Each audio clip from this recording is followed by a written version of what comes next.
Hello, lovely yogi. Welcome to Flow with Shreya. I'm Shreya, and today I'm bringing you another pose breakdown.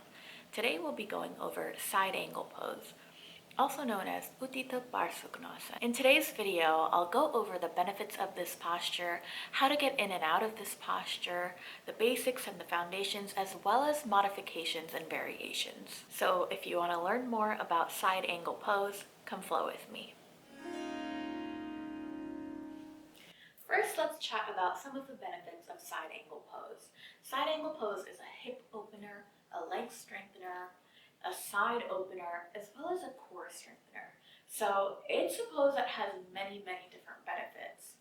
The contraindications for this pose are if you have a severe knee injury or back injury or surgeries, you really want to be careful with this posture, maybe even skip it altogether until you are better healed. As always, listen to your body and consult your healthcare provider, yoga teacher, yoga therapist before you practice anything that you're not sure about. As we go over some of the modifications and variations today, it might be helpful if you have a block handy and a strap. If you don't have these, that's totally fine. Instead of a block, you can always use a sturdy box or a stack of books. And instead of a strap, you can always use any type of fabric that doesn't have a lot of give. Hand towels are usually a great option for that.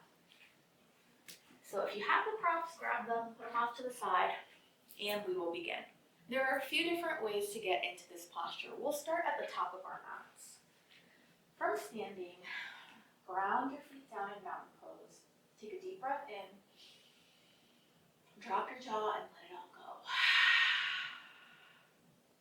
Typically, the easiest way to get into this posture is from a warrior two. So placing your palms on your hips, lunge the left leg back, moving from your core. Turn that heel in. Strong bend in the front knee. We're finding that warrior two, open hips here.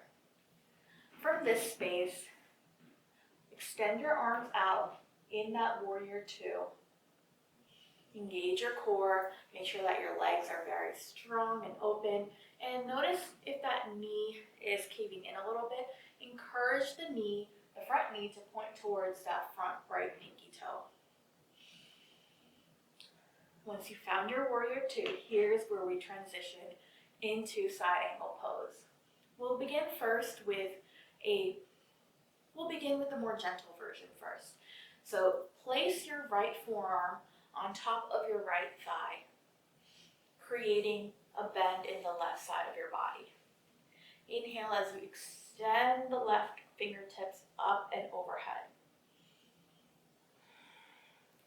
Now, while you're placing this forearm on the thigh, make sure you're not dumping all your weight into that front forearm and thigh.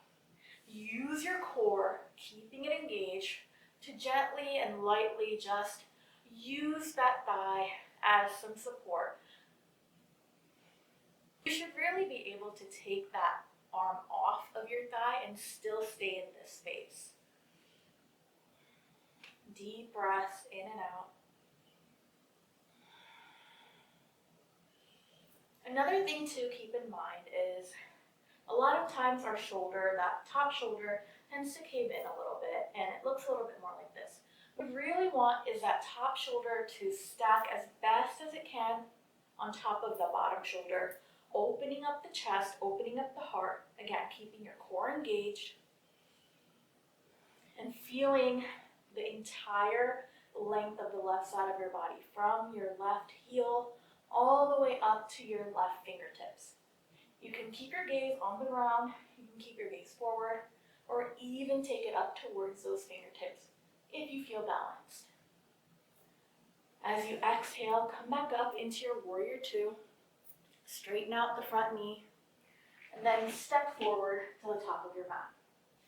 Now that was one variation. For the next variation, we'll go a little bit deeper. I'm just going to walk to the back of my mat so that you can still see me, but you can stay where you are. Keep that block handy for this variation. So again, beginning in that mountain pose, engage your core, breathe, placing your palms on your hips, lunge the right leg back this time, The heel is turned in, finding that warrior two stance. Breathing, engaging your core, opening up the hips, and finding that position of the legs first. Then we'll move on to the upper body. If this space with the forearm on the thigh works for you and is enough for you, stay here and continue to practice in that way. If you want a little bit more, grab the block. You can keep it on the tall side to begin with and then experiment what works. Again, as we move that palm lower and lower, the top shoulder might come forward. So encourage it to come back. Breathe here. You can always place that upper arm on the hip if you need a little bit more stability. So placing the block on the inside of the left foot, you can use that as a place to put your palm down on. Again, you don't want to put all your weight into that block. You want to use your core to stay lifted in the upper body. Breathe here. If you want a little bit more, place the block on its medium side. See how that feels. For a little bit more, place it on the short side and see how that feels.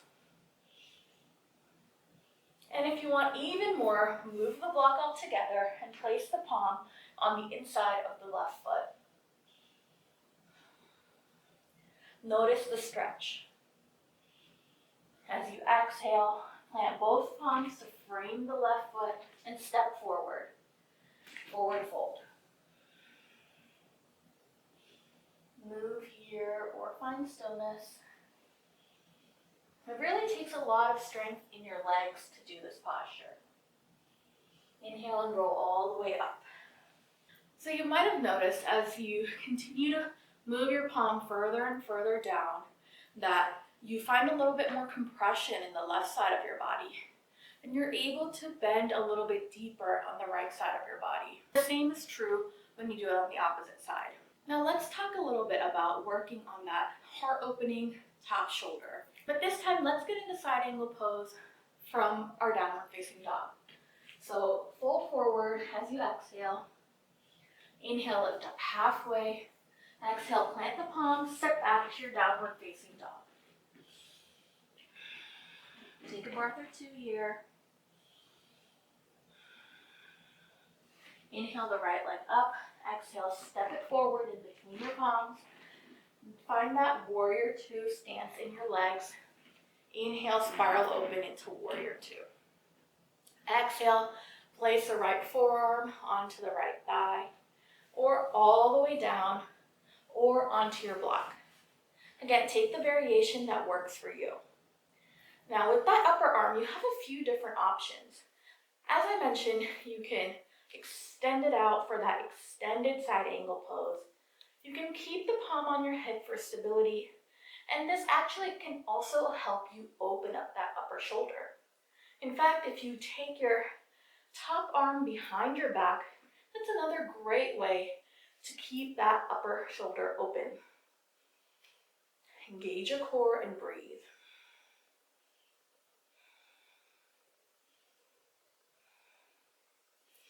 Exhale, frame the right foot, step back to your downward facing dog.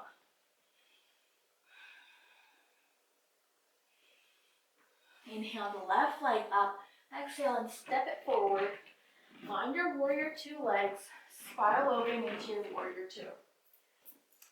This time, we'll take it a little bit further than where we just were. So find that side angle pose, whichever variation works for you. Keeping the core engaged, take that upper arm behind your back. This is your half bind. From this space, you can go into a full bind. And this is where you reach your left arm underneath the front thigh, and then grasp your fingertips, if you can, behind you. Now, many of us are not flexible enough yet to do that. This is where the strap comes in handy. If you have a strap or a hand towel, go ahead and grab it in your right hand. Again, strong bend in the front knee. Find your side angle pose first. And then take that right arm with the strap or hand towel behind your back. Reach the left arm underneath the left thigh. And then grab onto the strap or towel. Here's your bind. Again, this bind helps you a little bit to keep that upper shoulder open. Exhale, release the bind. Frame the left foot, step back to your downward facing dog.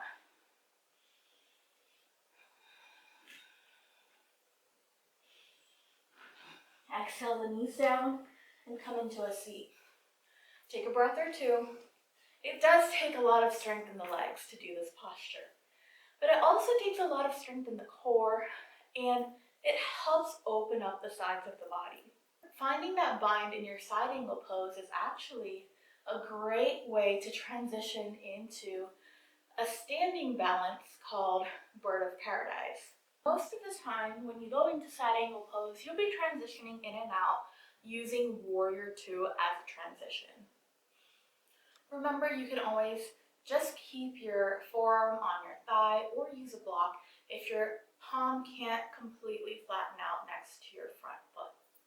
So next time you practice side angle pose in a flow or even just by itself, remember to keep the strong bend in the front knee, keep the hips open, keep that knee tracking out, and keep your heart and chest open as well. Also remember not to jump into that front arm, but rather use your core, use your obliques to help keep you lifted and keep you stable. I hope you learned something new in this video today, and if you did, please be sure to click the thumbs up button and subscribe to my channel. It always means a lot to me when you share my videos so that more people can find them, and it helps my channel grow. If you share this on social media, be sure to tag me at Flow with Shreya. Let me know in the comments below which pose you'd like me to break down next. For more pose breakdowns, check out this playlist right here. And to practice side angle pose in a flow, check out this video down here. You'll find lots of yin yoga, relaxing yoga, and vinyasa flows on my YouTube channel. Thank you so much for joining me. Namaste.